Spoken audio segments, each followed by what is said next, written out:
Well, happy New Year. And here we are back with the good news on the New Thought Media Network. I'm so delighted to be with you this afternoon or this evening, wherever you are in the world. And my name's Reverend Barbara Jean. I'm from Toronto, Canada, and I have the Center for Spiritual Living on the lake there. So let's get started with some good news. We need some. Start the year off right. Well, many of us had Christmas trees, but I'm wondering how many of you had yours topped this way. This is such an interesting story. An owl flies down the chimney and perches on top of the family's Christmas tree. Yes, that's quite the topper. 'Twas the week before Christmas, and perched on the tree was a magical visitor as wise as can be. It came down the chimney, but wasn't named Santa. A majestic barred owl dropped in unexpected. Savannah Burgoyne was at home with her young children in Arlington, Virginia, when she first saw the bird fly through her living room and land atop the tree. And a finer tree topper you will never find. She called the Animal Welfare League of Arlington, and Spencer Murray was dispatched on the Jolly House call. His strategy was to lead the bird out flying from the tree to the kitchen cabinets with a large net ready to scoop the predator out of the double French doors and back into the suburban skies. Murray took to social media to post photos and remind everyone to keep their chimneys capped with wire to prevent curious critters from coming inside. Savannah joked that she was disappointed there was no letter from Hogwarts that came with the owl. I love that. That's beautiful. That's such a great story. Good way to begin this evening with something so beautiful as that. Well, and as we move on, it's interesting what's happening with AI and the things that can really help us in many, many ways. And this story is quite fascinating. A network of AI monitors detected 77 wildfires in California this year before a 911 call had been made for any of them. And that's pretty remarkable, because if they can get there a little quicker, maybe they can get them looked after quicker. 2024 saw the unparalleled success of an artificial intelligence detection system in California that alerts authorities to the breakout of small wildfires in the state's dry forests. A partnership between the California Department of Forestry and Fire Protection and the University of California, San Diego, called Alert California, has already detected 77 wildfires before a 911 call was made for any of them. CAL FIRE's wildfire AI detector worked along UCSD's Alert California program to monitor over 1,000 cameras throughout the state with AI to detect wildfires. Governor Newsom's first budget in 2019 funded 100 of these cameras, and the program has grown ever since. California has suffered the 8 largest wildfires in the state's history in just the last 6 years. The interlinked network of cameras, AI, satellites, and humans in an accommodation, a decade in the making. Alert California enjoys the support of California utility companies, the U.S. Forest Services, the California Governor's Office of Emergency Services, and county and tribal governments as well. It's designed to detect more than just wildfires, but all natural disasters. So this is really awesome, because we've seen the destruction of those wildfires when they get out of control. So this is beautiful. Way to go, California. You got it. Well, and here's another interesting story. Technology is really something. So this one is milking the air for water. Zero energy technique doubles survival rate for young trees to reforest after fires. Yes. So this thing, which is kind of a fascinating looking thing, in the Canary Islands, in Barcelona, and in Chile, a unique fog catcher design is sustaining dry forests with water without emissions or even infrastructure. How cool is that? Replicating how pine needles catch water, the structure need only be brought on site and set up, without roads, power lines, or irrigation canals. Fog catching is an ancient practice renamed cloud milking by an EU funded ecology project in the Canary Islands known as life niblas or life fog. In recent years, the Canaries have undergone a severe process of desertification, and we've lost a lot of forest through agriculture. And then in 2007 and 2009, as a result of climate change, there were major fires in forested areas that are normally wet. The Canaries routinely experience blankets of fog that cloak the island slopes and forests, but strong winds make fog catching nets an unfeasible solution. In regions such as the Atacama Desert in Chile and the Atlas Mountains of North Africa, erecting nets that capture moisture particles out of passing currents of fog is a traditional practice. The life fog needed a solution that could resist powerful winds, and to that end designed wind chime-like rows of artificial pine needles, which are also great at plucking moisture from the air. However, unlike nets or palms, they efficiently let the wind pass through them. The water is discharged without any electricity. There are no irrigation channels, and no machinery is needed to transport the structures. The natural course of streams and creeks need not be altered, nor is there a need to drill down to create wells. The solution is completely carbon-free. Isn't that exciting? We need a little bit more of that in our world, so that is a terrific story. Now, we're going to take a short little break here. You're watching the New Thought Good News Show here on Friday night in this beautiful new year that promises to be fabulous. So don't go away. We'll be back in just a moment.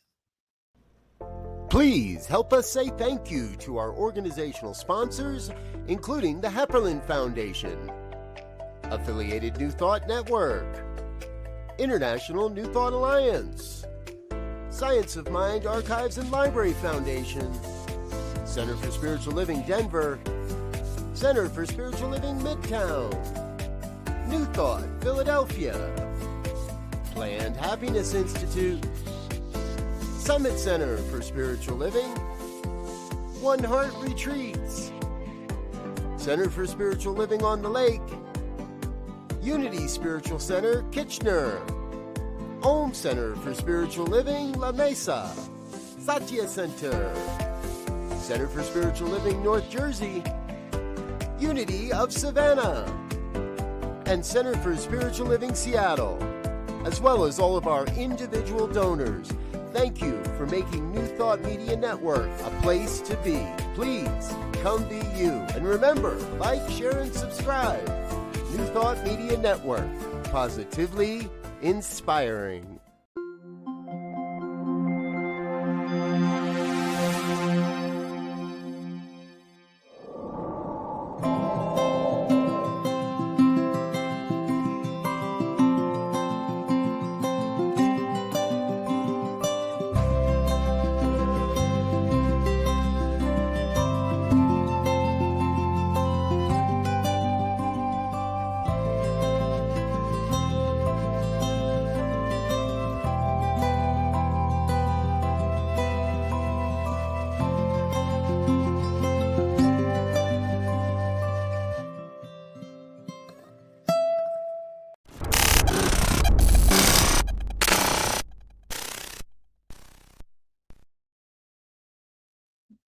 And now more good news on this Friday night, the first Friday of the new year, 2025. It's an exciting year. It's an exciting year. Lots of good things are happening. Well, here's one very interesting thing that I had no idea about. And that is there's a study that has found that heart muscles can regenerate. Yes, you heard me correctly. Heart muscles can regenerate. A study looking at the bearers of artificial hearts found that a subset of them can regenerate heart muscle tissue, the first time such an observation has ever been made. It may open the door to new ways to treat and perhaps someday cure heart failure, the deadliest non-communicable disease on earth. The results were published in the journal Circulation. A team of physician scientists at the University of Arizona's Heart Center in Tucson led a collaboration of international experts to investigate whether heart muscle can regenerate. According to the Centers for Disease Control and Prevention, heart failure affects nearly 7 million US adults and is responsible for 14% of deaths per year. There's no cure for heart failure, though medication can slow its progression. The only treatment for advanced heart failure, other than a transplant, is a pump replacement through an artificial heart called a left ventricle assist device, which can help the heart pump blood. Skeletal muscle has a significant ability to regenerate after injury. If you're playing soccer and you tear a muscle, you need to rest it and it heals. It was previously thought that when a heart muscle is injured, it could never grow back. Irrefutable evidence of heart muscle regeneration has never been shown before in humans. The study provided direct evidence. The project began with tissue from artificial heart patients provided by colleagues at the University of Utah Health and School of Medicine, and they're pioneers in the left ventricle assist device mediated recovery. Teams in Sweden and Germany use their innovative method of carbon dating human heart tissue to track whether these samples, oops, I'm losing my news here. What just happened? Something. Well, isn't that interesting? My apologies, but I'm having a little computer glitch. There we go. We're back. So they have used their innovative method of carbon dating to track these samples.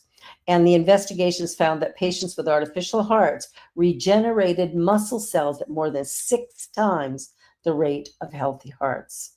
This is the strongest evidence we have so far that human heart muscle cells can actually regenerate, which really is exciting because it solidifies the notion that there is an intrinsic capacity of the human heart to regenerate. It also strongly supports the hypothesis that the inability of the heart muscle to rest is a major driver of the heart's lost ability to regenerate shortly after birth. It may be possible to target the molecular pathways involved in cell division to enhance the heart's ability to regenerate. Well, this sounds really remarkable. There's so many people who struggle with heart disease, or, you often hear, or I've often heard, the first sign of heart disease is death. And that'd be really great to change that, wouldn't it? To do something that actually causes the heart to heal. Exciting news, I'll tell you, science, it's so cool.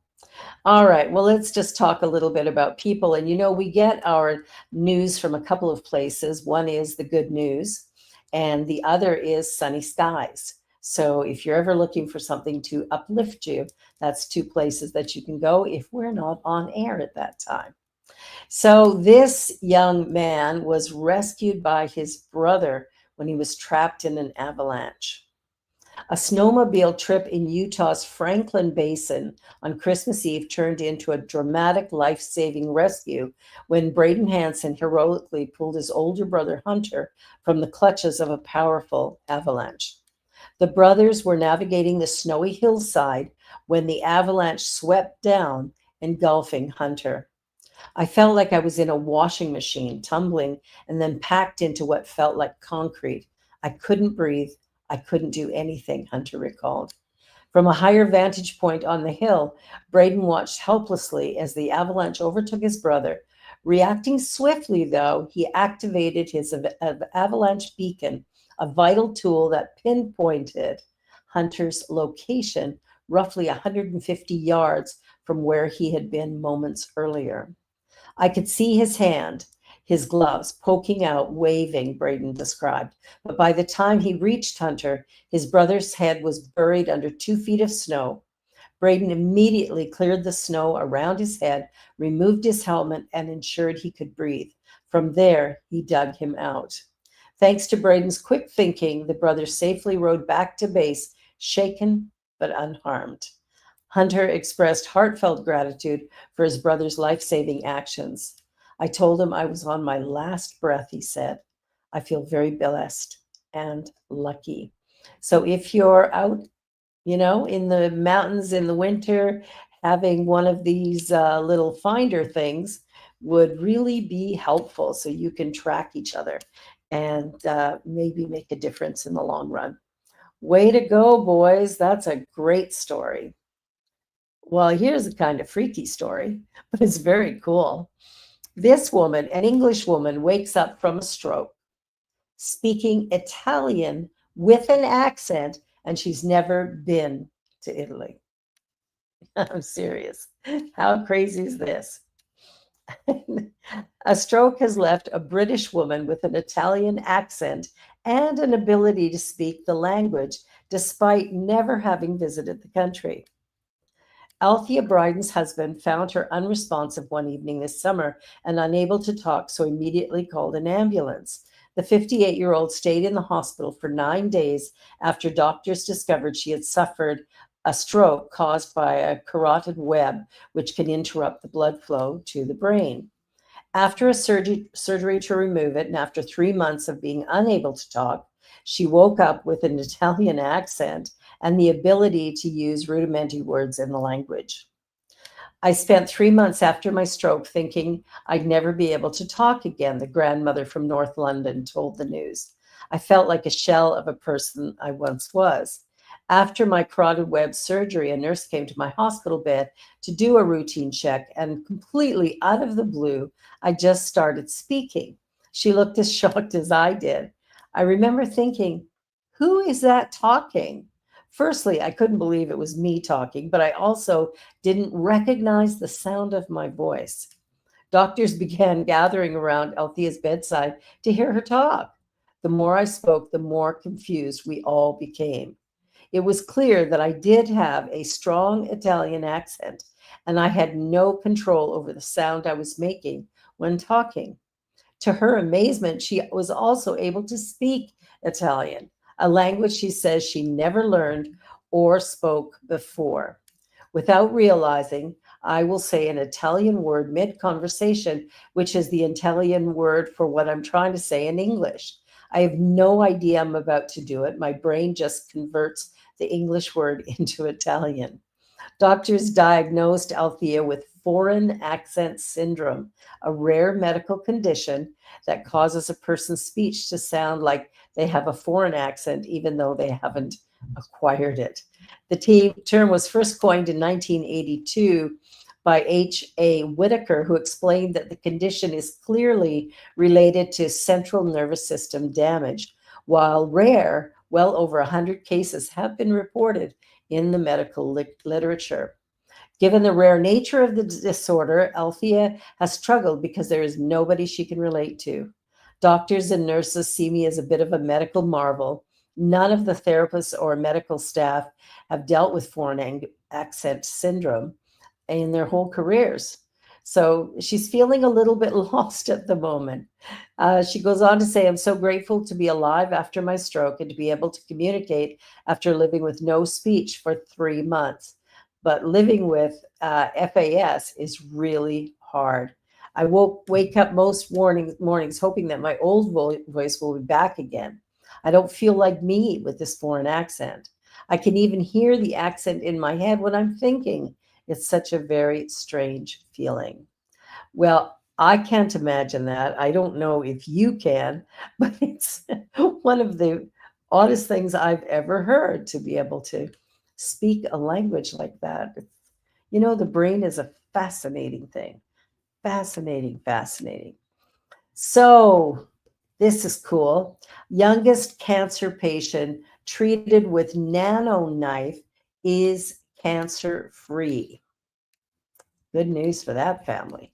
Following 3 rounds of chemotherapy, a 2-year-old Englishman has become the youngest patient ever treated with nano knife technology. This still experimental cancer treatment helps to neutralize tumor sections via electrical currents. George from Camden was diagnosed with a rare form of cancer of the liver and bile duct last year. Dr. Sam Godfrey, Science Engagement led at Cancer Research UK, spoke to the BBC about the treatment, calling it cutting edge and explaining how it uses electrical currents to ensure surgeons get a better margin for clearance around a tumor. This cutting edge surgical treatment will inform the treatment of children all around the world, he said. The surgeons managed to remove all the tumor and had clear margins all the way around and removed section of his liver. This was the news we've been hoping and praying for. After 18 months, George was declared cancer free. Jonathan said that the family was proud their son's treatment plan was able to advance medical science in the country, potentially helping to better the chances of other children like George. Well, that's the thing, right? If it works for one, it may very well work for another. That is really good news. Well, this is just a sweet little story. Firefighters surprised this young boy with a new bicycle after having to cut his spokes free to free his foot. So on December 18th, Fernandina Beach Fire Department rushed to the scene of a bicycle collision where a young man was trapped under his bike wheel. Before the firefighters could free the boy, named KJ, they had to cut his foot loose from where it was trapped among the spokes of the wheel, ultimately ruining the bike. KJ was then brought to the hospital to be treated for injuries, including a nasty ankle sprain. But seeing how it was the holidays, the firemen felt they had to do something to cheer the lad up. They came to the hospital and surprised him with a brand new bike and helmet. The following day, they shared a photograph on the fire department's Facebook page, and then surprising KJ, who appears to be asleep with his new gift.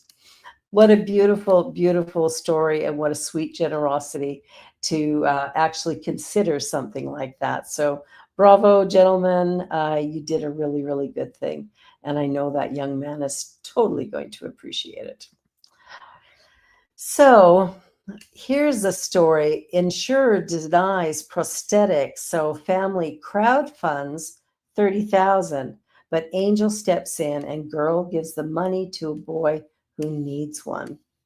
So the family of a 9-year-old who was born without a left hand raised the $24,000 needed for a new prosthetic arm after the cost was denied by their insurance company.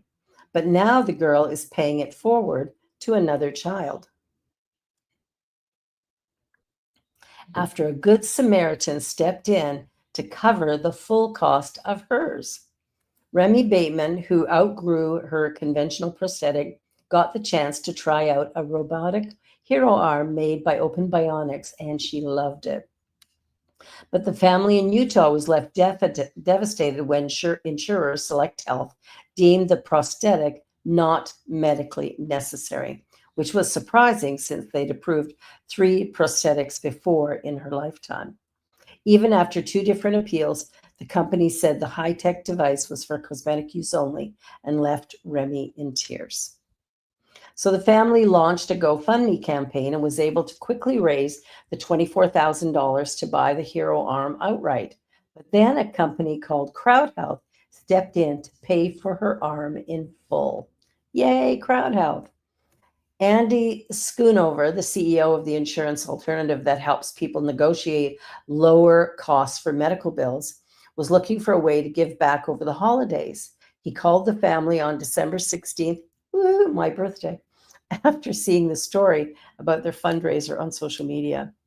He encouraged Remy to use the GoFundMe donations however she wished, and the little girl knew immediately what she wanted to do. She wanted to help another child buy a hero arm. The Batemans found the fundraising page for Taj Johnson Jr. from Virginia, also born without a left arm, who was raising money for a bionic limb. She gave the 9-year-old the money, so now both kids will get to do what their peers can do, like tying a shoe or hanging on the monkey bars on the playground, thanks to the device controlled via sensors atop their forearm muscles. How cool is that? I'm so excited to get my hero arm. I could jump up and down, said Remy, who ordered her multi-grip bionic hand in the color pink. Being able to help Taj means a lot to me. Taj's mom was shocked and ecstatic. We are just so grateful to Remy and her family, who had only managed to raise $1,500 on their GoFundMe page. This is a blessing. You know, we can do blessings for people in many ways, but this one, so nice. So, so nice.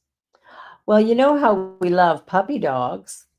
Well, this poor little dog, I'll tell you, but what a joy has found his forever home. A beagle mix named Copper celebrated the first Christmas safe and warm indoors with a loving family after being rescued from the end of a chain, where he lived neglected every day, exposed to the elements without shelter. The 8-year-old dog looked emaciated, and there was no water bowl when rescuers approached him. They later discovered he was also plagued with parasites. It all started with a winter phone call from an anonymous tipster who alerted the Twin County Humane Society in Galax, Virginia, saying there was a very thin dog tied up outside that may be in need of help. The Humane Society asked two PETA field workers who were in town for an event that sterilized 229 cats and dogs for free to investigate. A local animal shelter officer joined Adam and Jenny on the scene and discovered that Copper was kept unattended outside on a tether that allowed only 4 feet of movement with no doghouse or shelter. Ouch, ouch, ouch. Despite the neglect, from the moment the PETA coworkers met him, Copper was amazingly sweet-natured. After the dog's owner understood that she could face a criminal charge of cruelty to animals, she signed over ownership of the pup.